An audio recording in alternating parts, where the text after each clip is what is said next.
Good morning, everyone, and thank you for joining us to the website refresh, writing website content that resonates. Today is Thursday, June 3rd, and you are joining the Tourism Nova Scotia webinar series. Thank you for joining us. My name is Nick Fry, and I'm the Manager of Business Development with Tourism Nova Scotia. For those of you joining us for the first time and aren't familiar with Tourism Nova Scotia, welcome. Thank you for joining us. Tourism Nova Scotia is the provincial marketing organization for the province of Nova Scotia. We market Nova Scotia as a vacation destination and help lead initiatives to help grow the tourism industry. COVID-19 and the related travel restrictions have had tremendous impacts on the tourism industry. In this webinar series offers practical tips and tricks and solutions as we move through and welcome visitors when the time is right, which seems to be very soon. So thank you for joining us. Now, we may go over an hour, and that's okay. If you can stay on, that's wonderful. If not, there will be a webinar recording. So if you have to pop out to another meeting, that's great. The webinar recording will be made available. If at any time during the webinar you have any questions, please pop them in the Q&A at the bottom. We'd love to hear from you. These webinars are much more successful when we have a robust discussion. So we encourage you to ask any questions. If you have a question that hits you after the fact, just send us an email. I'd love to hear it. And if we mention anything throughout the webinar, if there's a good website or some kind of software that may be recommended, we'll share that with you after the fact as well. So really excited to welcome Maria McGowan today. Maria is the president of Sociable Media, digital marketing company that specializes in social media, online ad campaigns, and website development. Sociable Media helps clients tell the stories online to create scroll-stopping content. Maria has a 30-year career in nonprofit, government, and corporate sectors in progressive roles in marketing and communications. And Maria was an early adopter to social media and digital marketing. She celebrates our spectacular province with her Facebook page, The Right Coast, Nova Scotia. One thing I will add before Maria joins us is that we have closed captioning on the bottom of the screen. And if you'd like to stop that, just go over to the I believe,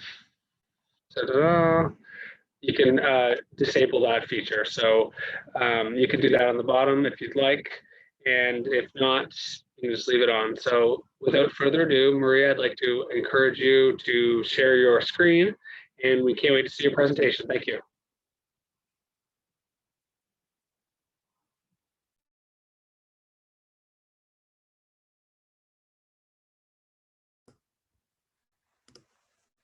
Hi, everybody. Can everybody see me okay? I would imagine so. I am going to start today. So here we are. I'm going to be talking about website writing, writing really great content, that will resonate with your followers or with your visitors. So I'm just going to start with a little bit of hello from me. This is Taylor Head Provincial Park, which is very near and dear to me. And so I'm just going to see if make sure that you're seeing the right screen here. So Nick, I'm just wondering if you can jump back on and see my full screen. Can you just make sure that you can see it fully? You're not seeing my notes or anything like that? You're full screen. I'm full screen. Okay, good. It looks great. Nice picture. Okay, great. Thanks. All right, so here we go. So hello, I'm Maria, and thanks for the introduction, Nick. I'm really happy that you're all joining us today. I'm glad you're here. I'm excited to talk about some website content in the next few minutes. And hopefully you'll walk away with some really great ideas on what makes really great content, the really great visuals. We'll talk a little bit about SEO and user accessibility. And with that, we're just going to go over what we're going to be talking about. How to write for a new normal, how to decide, what's interesting for the reader. And we're going to go over how to edit your current website and proofread it, with some really great ideas on how to maybe revise it a little bit. Maybe what you're saying is not going in the right direction. Say it with videos and photos. It's a very visual world out there, and it's a scrollable world. We're all zipping through with overloaded content. We're constantly searching. And so we want to make sure that it's scrollable or stoppable kind of thing. I'm going to talk briefly about search engine optimization. We're going to look at the content that addresses what people are looking for, and also some really good tips on how to make it really visible on search engines. And then lastly, we're going to look into user experience, which is looking at new trends. Things are different nowadays than they were a year ago, 2 years ago. So I had a quick look at what are the trends that are out there, and I'm going to share them with you. So writing for a new normal. We all know we're all in this thing called a pandemic, where we want to discover, we're hungry for adventures. We want to get out of our backyards. We're tired of baking bread. We've watched enough Netflix. We've watched Tiger King for the second time. We want to gather with friends. We want to explore. So we need to write and realize that and think of our own selves. So first of all, it's of course knowing your audience. You need to make sure your content is interesting. You want to make sure your text is speaking to the customer. You want them to read more, to learn more, and how you're answering their problem, how you're solving their problem, or what they're looking for. Make yourself relatable, like you're talking to a close friend. The corporate speak is gone. Make sure that you're writing like you're having a conversation with somebody. And then lastly is put yourself in their shoes. You really, and that's probably yourself. Like I said earlier, we're all tired. We all want to get out. We're excited about things hopefully opening up, and we want to get out and explore. So put yourself there. So pretty much the golden rule with website development is looking at an inverted pyramid model. And what I mean by that is try to make sure, within seconds that you have your most important information at the top of the website, and then it trickles down to the details, because people will start at the top and then they'll scroll down. So you want to make sure that you put your eye-popping, juicy content at the top with captivating headlines. And then as people scroll down, they get a little bit more detail, and then scroll down after that. So I'll dive more into this and what it means here in the following slides. So don't worry about that, but you really just have seconds to make an impression. It's because we all have short attention spans. So 35 words or fewer. I mean, that's pretty much what we can absorb these days, which is crazy. And to demonstrate what that looks like, this is what 35 words looks like. It's usually about two and a half sentences, or it's a paragraph. It's very small. So this is 35 words. And if you can think of that and chunking it up throughout your website, you'll be in pretty good shape, because we're all scanning. So write short, simple sentences, get to the point. So you were looking for readability. We want to write to a 7th or 9th grade level. We want to use nouns and verbs, and stay away from the flowery adverbs and adjectives. If you need me to describe what those are, I will do that. That could probably be a whole entire webinar.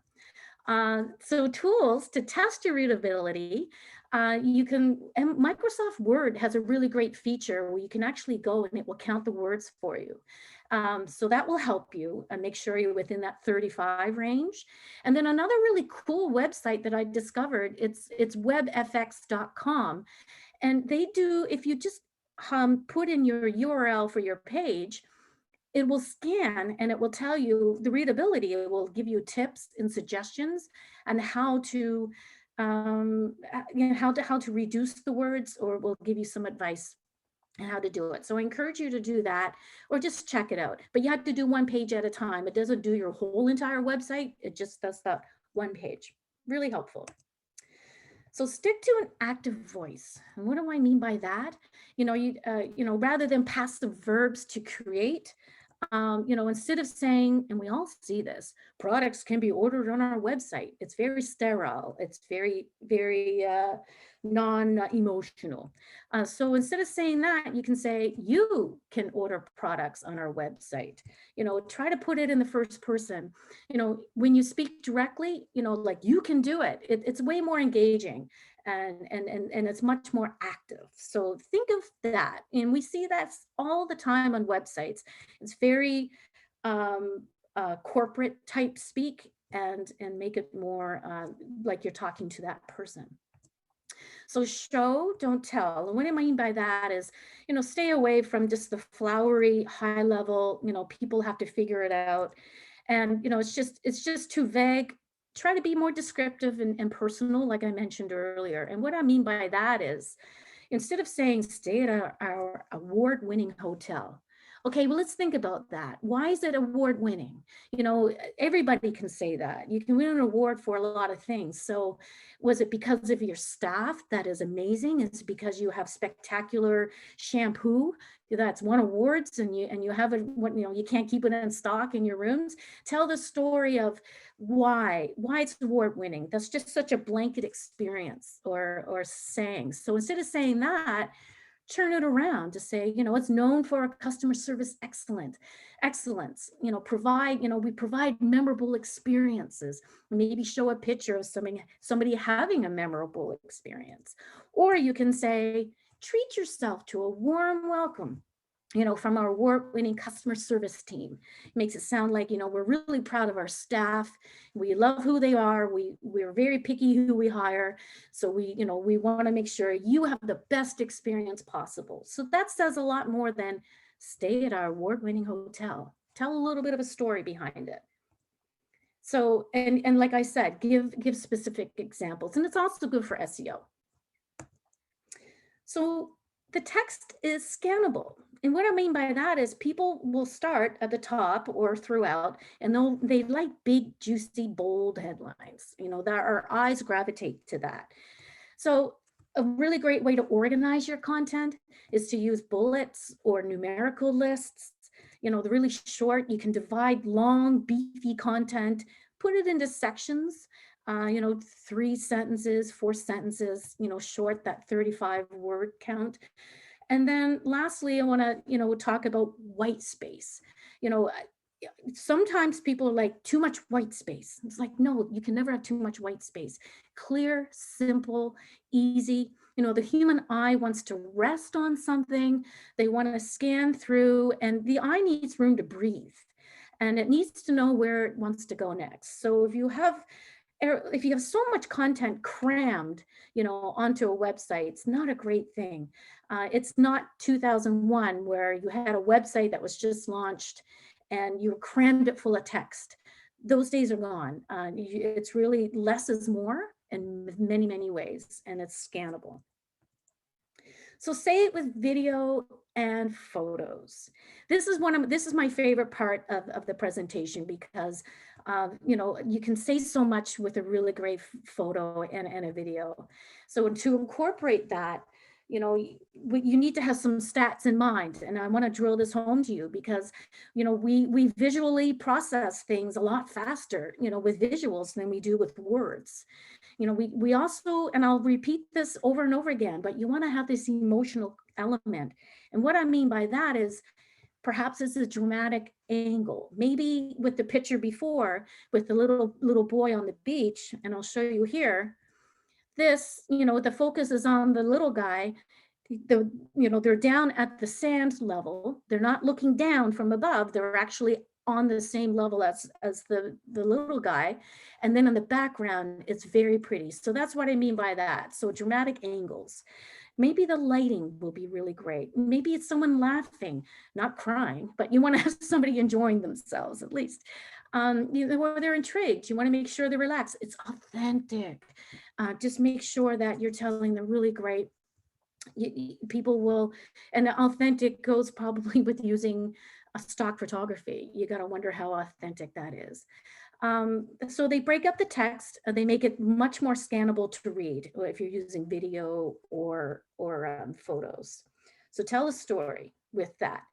So you can choose between hiring a professional photographer, which I recommend. It's a whole, you can find a lot of them out there that can be within your budget. And a lot of professional photographers will also do a little bit of video at the same time as well. So ask them to do that. You can also use your own images. Our iPhones these days are very high res. They take really nice photos. In Androids, you know, we take really nice images with our own phones.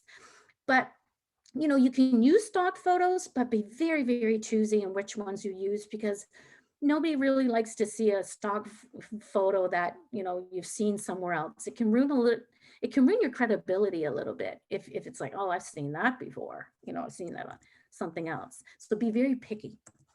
And what I mean is, when you're looking at that, now this is a hero image, and a hero image is when you go to a website and you see a lot, it's one main focal point of a photo. This here is using the rule of the thirds, where the subject is in the bottom left, and to the right, he's looking out onto something. So that's a really great rule of thumb when you're choosing photos or taking photos. And even into the right, you can also add overlay text if you wanted to, with a call to action button if you wanted to. So it opens up a lot more doors when you do that. I see this all the time. Make sure it's in focus. It's really important to have really nice, clear, high resolution photos. This is what I mean by a hero image. That seems to be a trend right now on websites, to use hero images, especially on the landing page or the home page. And make sure they match the color, you know, and the style throughout the website. If you're going to have black and white photos on one page, try to make sure it's on the other pages as well. Blend in those elements. Or if you're going to have a green overlay filter on all of your photos, make sure it's consistent and it stays within, because that's part of the branding of your site. So video killed the radio star, but in this case, you know, it really helps make, you know, it makes your website much more engaging. And now I'm going to slather you with all kinds of stats and statistics that I found, because it has the power to do so much more than just a simple image. Images are great, videos are a little bit better. So if you're looking at 41% more web traffic to come, you know, it is engaging to people. 72% would rather, you know, learn a product. This is why YouTube has done so well. You know, if you buy a barbecue and you want to install it, instead of reading the manual, some people would much rather just watch a video and skip through to the parts where they need to go to and see someone demonstrate it. Or you can keep people on your website longer this way. You know, that contains, it helps with your search engine rankings. You know, it just has a lot better at being ranked on the first page, 53 times more actually, according to Forrester. And it bumps up your conversions. Well, people will actually go through and purchase. So there's lots of great ways that you can use video. You can have it done professionally. There's lots of great little websites like Animoto or wave.com, where you can put together a video really quickly with text and images. And you don't have to be a fancy video editor to do that. They're very user-friendly. It's like Canva. If any of you are familiar with Canva, it's very, very simple. So you can create your own if you want. But at the same time, you want to leave them wanting more. And what I mean by that is have call to actions. And we all see this. So these are different kinds of call to actions. And if you see here, there's a bit of a pattern. You can have download. We all see the read more, but I'm changing it around. How about putting let's watch, or I'm interested, or I want to learn more? Use different colors. Maybe the red will pop a little bit more than maybe the gray or the blacks, and that will stand out a lot more, the call to actions. And, you know, a lot of studies say that, you know, if you to place your calls of action at the bottom of the page, because it's that triangle that I started out with.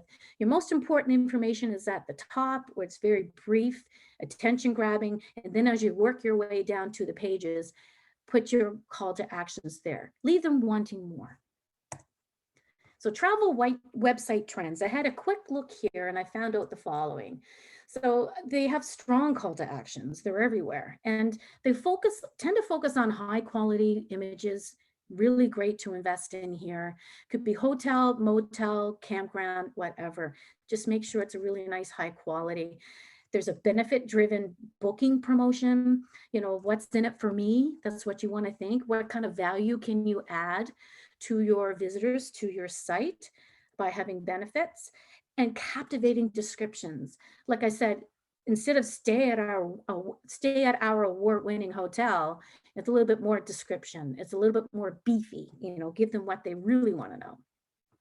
Have a simple layout and a dedicated section for each room. If you are a motel or a hotel, you have a series of suites that are themed. Make sure you're focusing on each one of those individually. So that seems to be the trend right now. What I mean by that is, this is a really nice hotel in Chicago. You can tell here they have a really great hero image. It's a large, high-res image, really nice lighting. They have people in it. People like to see people. It has a really great professional staff. This is a gallery of a carousel of images that are cycling through. But you can see at the bottom is, it's a 5-star hotel, and there's the call to action, and each page has that. Very strong, not a lot of text. It's not braggy. It's just the image says it all. Really amazing. So you can look expensive and you can demonstrate value. And, they want to feel special, and you can do that, by, and what I mean by looking expensive is you're not going to scare people away by doing that. People will want to see that, oh, I'm going to stay here and I'm only paying this much, or I'm going to be doing this experience and I'm only paying this. Wow. Like just think of that, a really great luxury or a really high res photo doesn't necessarily mean that you're out of someone's price range. So do more with less and aim for simple and clean. Show what visitors want to see. And this is big, instead of what you think they want to see. Maybe there's certain aspects of your what you're offering is something that you really think people want. Well, maybe your visitors don't really want that. And you can also look at your analytics to your website and look at your most popular pages. That will give you a good indication of what people want. Or maybe it's a Facebook post or an Instagram post that's getting a lot of likes. That will tell you what people want to see, not what you think they want to see. So keep text to a minimal. I'm saying that again. And use captivating descriptions, emotions. There I am saying that again. So keep it to the point, keep it emotional driven, speak like you're talking to a friend, instead of stating the obvious, and benefit driven. Now, the next few slides, I'm going to talk about search engine optimization. And I just want to point out that I'm not an SEO expert. There's a lot of great people that I've worked with through the years who are, but I've done some research here as to what is really great and how, if you have a simple website, what you can do to optimize it for SEO. So use internal links. So what I mean by that is, if you have a website, have people cruise through your website by clicking on the other links and guide them through one to another.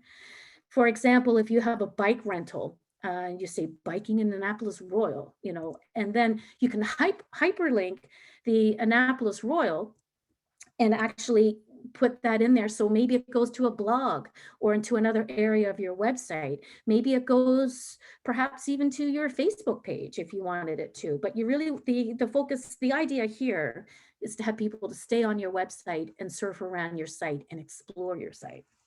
So if you can figure out that would be amazing. Blogs are really great for SEO. They're wonderful if you have the time and resources to keep that up. Not everybody does. So direct readers from one page to another. So if you can overload people with links as well. We've all seen it before. You can go to a website and there's dozens of links to all over the place and you just don't know where to click. It's really confusing. So I went to Google, the good old Google, and I looked at, what's a reasonable number of links? And they weren't very helpful at all. They said hundreds. And I'm like, okay. I'm not going to have hundreds of website links on a web page ever. I don't think anybody should have that. But they were very evasive, and just make sure it's a reasonable number. And whether those links should open up in a new page or if you're doing some website editing, if you click on a website, sometimes that page will open up as a new page in their browser, or maybe it will just it'll just take you through to the other page, but make sure the navigation is easy so they can just go back to the page where they were, if that's not where they wanted to go or be.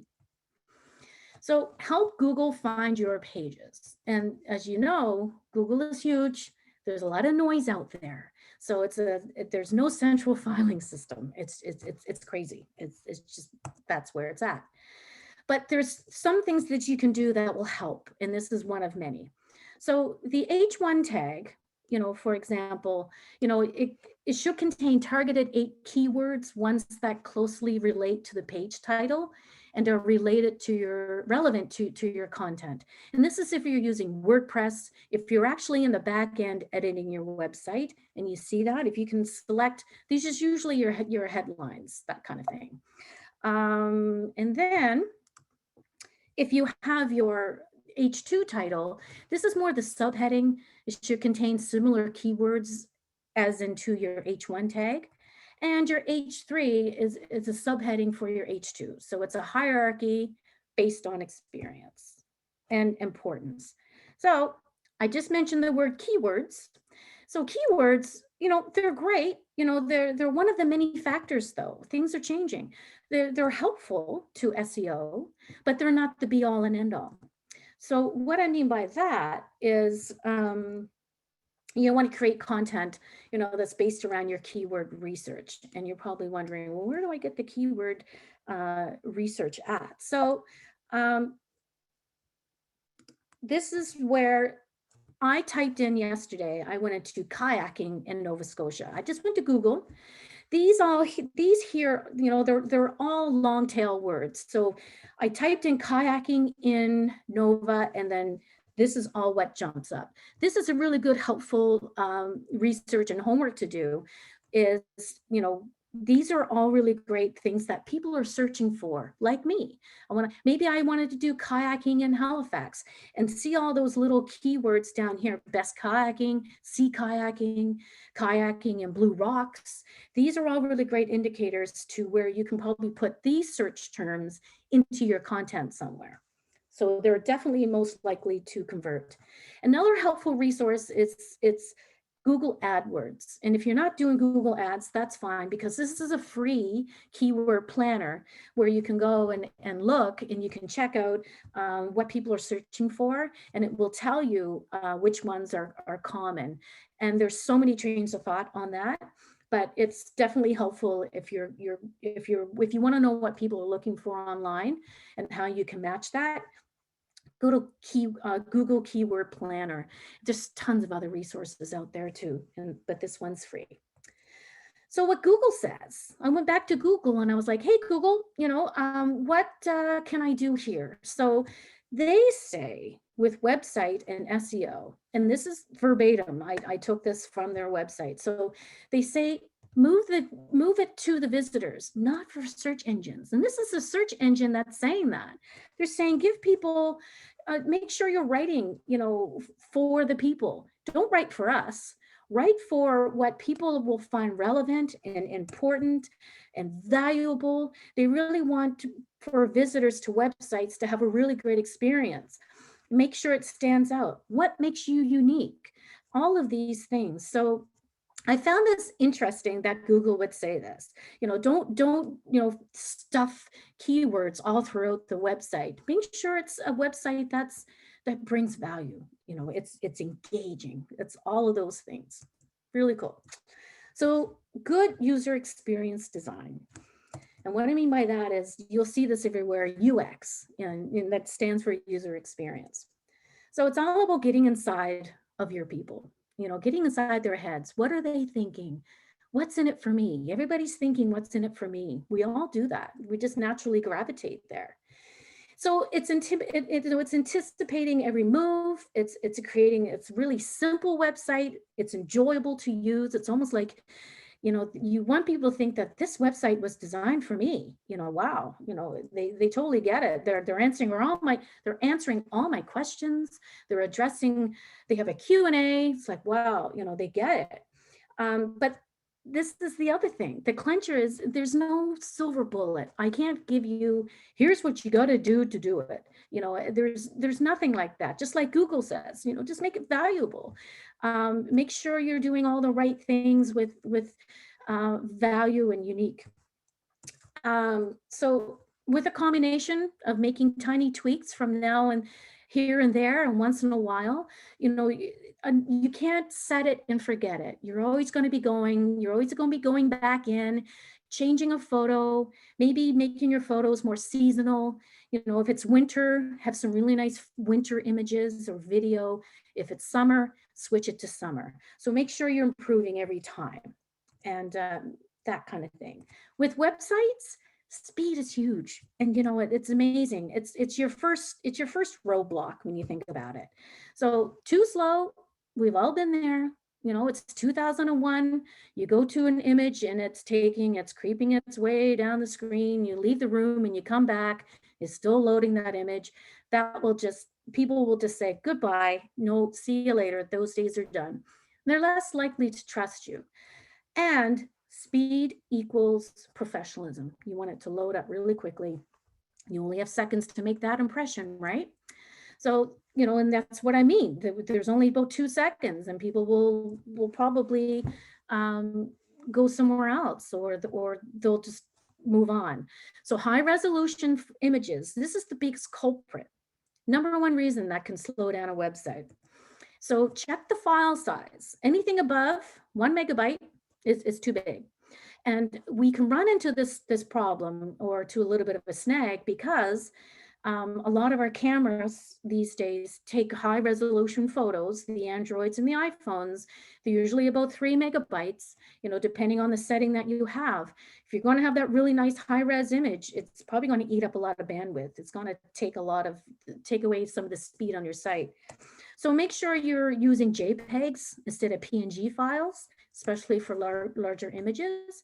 And icons are good. Icons, you see, are kind of a trend right now. A lot of people are using icons on websites. They're very easy, very simple, visual. So might want to, if you're having a problem with that, try icons. And then lastly, if you're really having a headache, give your hosting provider a call. Perhaps your website's on a low plan where you're only given so much bandwidth. So maybe ask them to crank it up, and they might have some helpful indications to tell you, how to speed up the speed, increase the speed on your website. So give them a call. It could be just your plan, but definitely it's probably your images. So your value proposition, what makes you so great? Know what your user wants, give it to them quickly and simply. Show your product in action, or your service in action. If you're a bike rental, if you're a restaurant, make sure it's people enjoying your food, and you're actually showing the people prepping the food, or the servers behind the scenes, and you need to show them. Give them a clear reason to trust you over the competition. And this is where you have to do a little bit of homework to see what your competition is doing. It's really good to have it, and you probably have a really good idea of what they're doing. Maybe look in other provinces, or look in other states or other countries, and see what others are doing. And, there's no problem in finding maybe another business that's operating elsewhere. You're like, wow, I want to do something similar to that. Well, there's no harm in doing that. Why not? So how visitors get in touch with you. This is a big one. I mean, nothing's more annoying that, if they need help, they want it now. They don't want to wait a week for a response. They don't want to wait a day. There's no fun in filling out a contact us form, and then it just kind of goes into oblivion. People are starting to get leery of contact us forms. So, and if they ever get a response, and some websites don't test where the contact us form goes to. Does it go to that specific person? Great. If it goes there, is it going to their spam? Is it going to their inbox? Nothing annoys people more than not hearing back, even on Messenger. If you want to have people to contact you on social media, Facebook Messenger, or have a live chat box, make sure that person is always checking. You can check a restaurant and contact them for a reservation. They don't hear back from you. And if you're on Messenger, you can always tell if they read the message or not. Nothing's more annoying than 2 days go by and you can just see that that message was not read. So make sure whoever is dedicated to respond, they're actually checking once a day, twice a day. They're constantly on. That's where we're at. Speed. So go home. Add a home button, the top of the nav bar. It could also be, it could be at the top of the page, the top left. It could be the icon of your logo, or it could be the actual words home. That's okay. That sounds good. So now we're going to go into your color palette. We don't want our websites to look like a dog's breakfast. We want to resist the urge to, over complicate things. Color is such an emotional thing. It's psychology. When you think of it, look at Facebook. They're blue for a reason. The fast food industry, red and orange. Think of that. Green is relaxing. Blue has certain elements. Yellow brings together vibrancy and energy. And then so we want to match your color palette with your product to make sure it's stick around 3 colors. I say the word stick a lot, don't I? So stick with 2 font families, just like I just said. So 2 fonts. And what I mean by font families, I'll tell you in a second. So it's very confusing if, your logo font is Garamond, your body text is something else, your call to action is that, your headings is this, and your headings are Gatwick bold. I mean, crazy, right? So if you stick to 2 font families, 2 fonts, let's say it's Garamond at the top. A font family is Garamond light, Garamond bold, Garamond italic. There's all, but it's all under the Garamond umbrella. So use 2 font families to your site and 3 color palettes. All right, so put your most valuable content above the fold. Now, if you're not sure what the fold is, it's when you go to a website and there's that crease. It's the top half of your website with some screens. Even with mobile as well, there's a website will load and you'll see the top and then you have to scroll down to see more. So put your most valuable content at the top. Think of that triangle that I led in with. That is where you want that to go. So we don't read websites. Boy, oh boy, we're all over the map. And you can see here in eye scanning tests. We're up, we're down, we're sideways, we're in and out, we're all over. We're not reading it like a book. We're scattered. That's just how we roll. That's just the new reality we have to work with. So this is why you need simple, scannable content with high visuals, because we're just zipping through. So to the left, just like Beyonce would say, left side of your page is important. That's where a lot of things are, because of these eye tracking studies. They tell us to go to your left half of the page, put your information there, put a photo there, put your call to action there, put some things, but we naturally gravitate to the left. And I don't know if that's a North American thing, but it's just what the studies have said. People like people. And what I mean by that is looking at someone else, even in a photo, it prompts usually, some sort of, we want to identify with that person. We want to make sure we have an understanding. People, kids, it doesn't matter. It's just people are just gravitating to other people. And I find this even with social media. If I put a plain, simple image up with no person in it, guaranteed every time, if there's a person in the photo, it will get more likes, it will get more attention. So that's just the way it goes. So, and of course, there's a lot of animal lovers out there. There's cats, dogs, hamsters. People just like any type of animals. So people and animals are important. All right, so we're getting close to the end. So this is a wrap. Thanks for listening to me, yammer on for the last few minutes. So this is what I want to leave you with. Write for your visitor, like you're talking to a friend. Make it scannable. Oh boy, did I say this word enough? Make it emotional. Make it have it come out in your writing. Make it come out in with all of your video and your video and your images. High quality, it's not blurry. Make sure you can get professional or take it on your own. Be fussy, be choosy. Make it easy for people to contact you, and please get back to them when they get to you. Test it. Make sure it's going to the right person, it's going to the right inbox. If it's Messenger, make sure that you're constantly checking. Don't leave them out in the cold. So keep it simple. And what's in it for me? That's pretty much it. I mean, I really just want to follow up with that. So with that, I want to thank you all for following me along. And like a good person I am, I want to give some photo credits because it's important to give credit to the people who are on your website. And in this case, it was my presentation today. So I want to give a shout out to these guys who I use their photos. And with that, I guess Nick is probably going to take over and we'll see where we go now.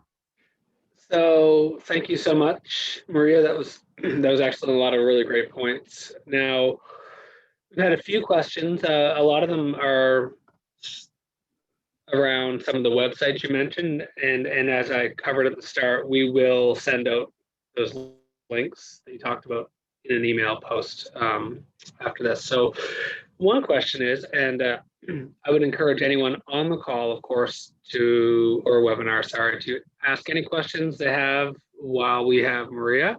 So one question is, what do you mean by a hero image? A hero image is a large image when you go to a website. Like it takes up it takes up half the page, when you're on. If you look at that Chicago website that I shared that image of with the hotel image, that's a hero image of a website. It's big. And that's what I mean by a hero image. It's large. You want to make sure it's really impactful. It's really rich, have like great color. That's what I mean by that. Okay. Somebody would like to see the "That's a Wrap" slide one more time. The what, sorry?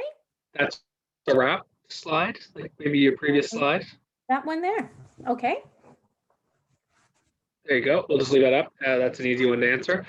Somebody said this is a bit over my head. Are these website building terms H1, etc.? Yeah, if you're an editor of a website and you're actually writing content from your website, WordPress will be one. Sometimes you'll see it in blogs as well. So if you see it, this is what you want to look for, H1, H2. You have to look for it sometimes. It's not always clearly there. But if you can, or if you have somebody who manages your website for you, make sure that you're asking them, okay, is all the good stuff in the H1, because that's what makes it happen. That's if somebody is managing your website for you. If you're doing it on your own, you probably will see it in there in the properties section or in the description section. Perfect. Somebody asked if they could get your opinion on their website, so I'll just send you that offline. Yes, I'm not true. What are the main characteristics of good content, and what parameters can we use to improve existing content that is not so attractive? Well, I guess what I had just mentioned, make sure you're writing for a friend. Make sure you're staying away from the corporate speak.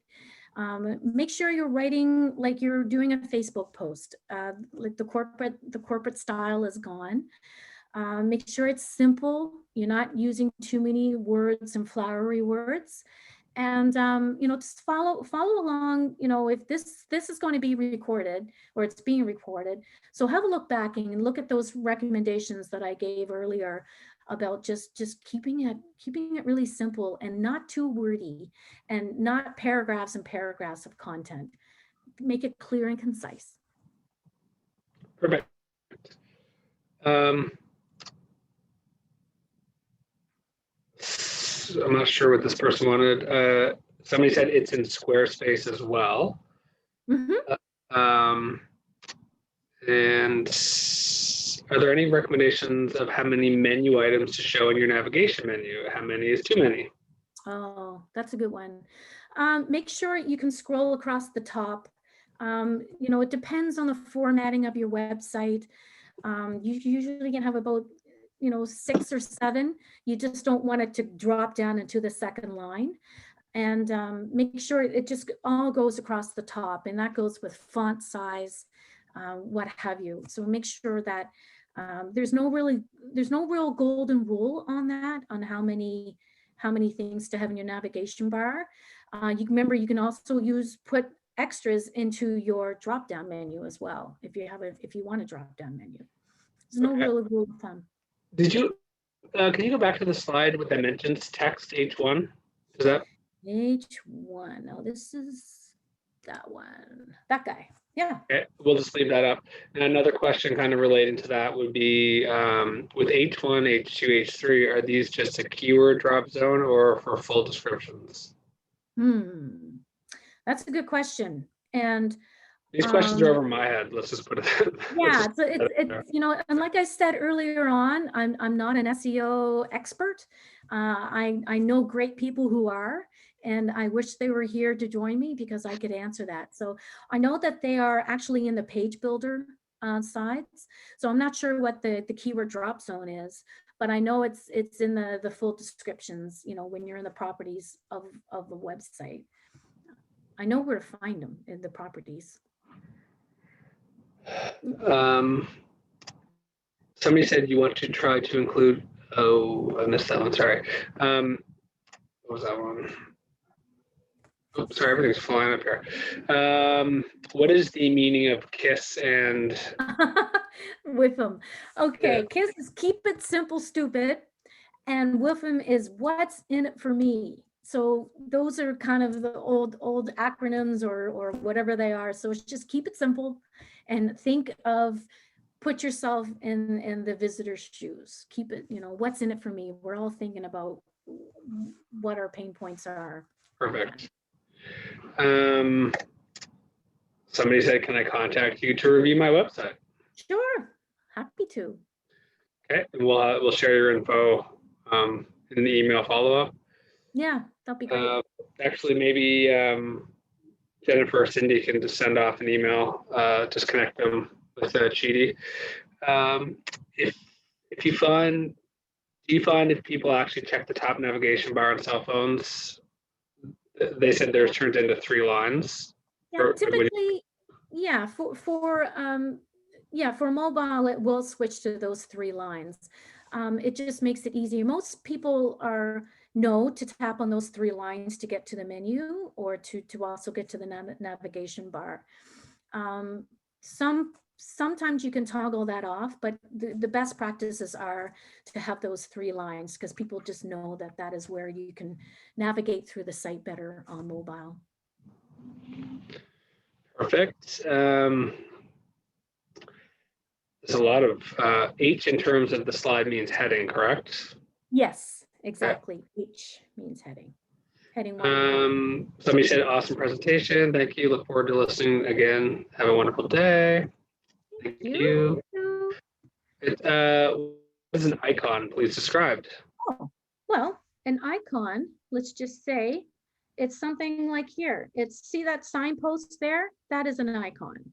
Or let's see over here, do more with less. The light bulb, that is an icon. So that's what I mean by icons. And some websites will have, a couple of icons that will be there. There's a really cool website that I've been using for years. It's called flaticon.com. It's a free website. It's all icons. And you can even colorize them so it matches the brand of your logo, like the color of your logo. There's so many styles to choose from. So that's what I mean by icon, that pointing there. That's an icon. Oh, that's perfect. If your business has multiple offerings, services, courses, products, do you have advice for how to decide which should go above the fold without cluttering the homepage? Sorry, oh my gosh, I was scanning through to find this next slide. Can you repeat that, please? Sure. If your business has multiple offerings, services, courses, and products, do you have advice for how to decide what should go above the fold without cluttering the homepage?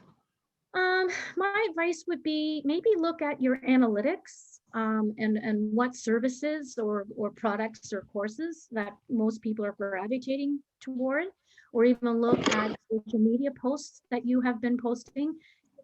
The popular ones you want to have at the top because you're answering what people want to know.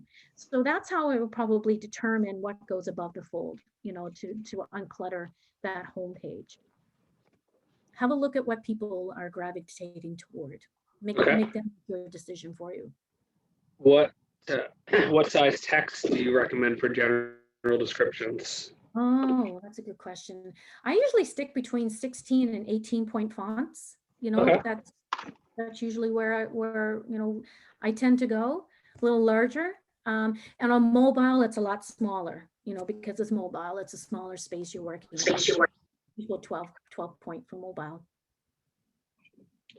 Okay. But also when you're designing your site, and what I didn't mention here is test it around, ask people, ask friends, family, colleagues, what do you think? Make sure you're getting that. Yeah, that's great advice. 35-word rule, is that for each page or for each section of a page? Each section, each area, like as you're laying out the site,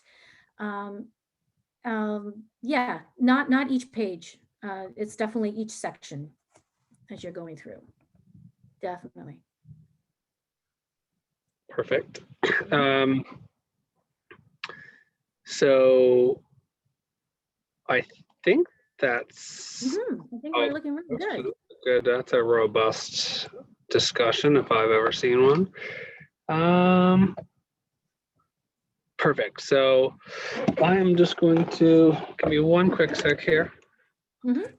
So I think that's it. So thank you, Maria, for joining us today. That's so great. I'm really excited that everyone had this information, but the best part is that it's available after the fact for people that want to go back and review it, but also if there's any sections where maybe people need a review or people that missed it today will be able to see it as well. Really a lot of really great stuff in the chat. Really, that people appreciated it. Really positive. Thanks so much. A lot of great tips. So thank you. Thank you, everyone. It was great to be here this morning and today. Yeah, so now I'm going to take back over.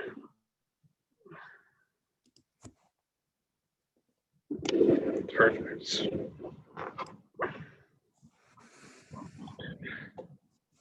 So again, that was a wonderful webinar from Maria McGowan, and we have an upcoming webinar next Thursday, and that's to preview our 2021 marketing campaign. So Thursday, June 10th from 10 to 11, please join us for that. And you can find out any information on past webinars or upcoming webinars at tourismns.ca/webinar-series. The website links on the bottom there.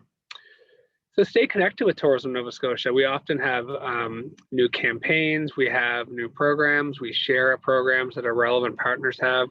And anything that we share is on our website, but it's also on our InTouch blog. So our consumer website is novascotia.com, where we send people to check out all the great things to do in the province, places to stay, things to do, places to eat. If you have any questions on anything that you saw today, or if you have any suggestions for upcoming webinars, email us at tnsbusiness@novascotia.ca. Again, sign up for our InTouch newsletter. It comes out twice a month and has lots of really great information. Follow us at Tourism NS on Twitter. LinkedIn, we are Tourism Nova Scotia. Our corporate website is tourismns.ca. We have some really great coronavirus resources on tourismns.ca/coronavirus.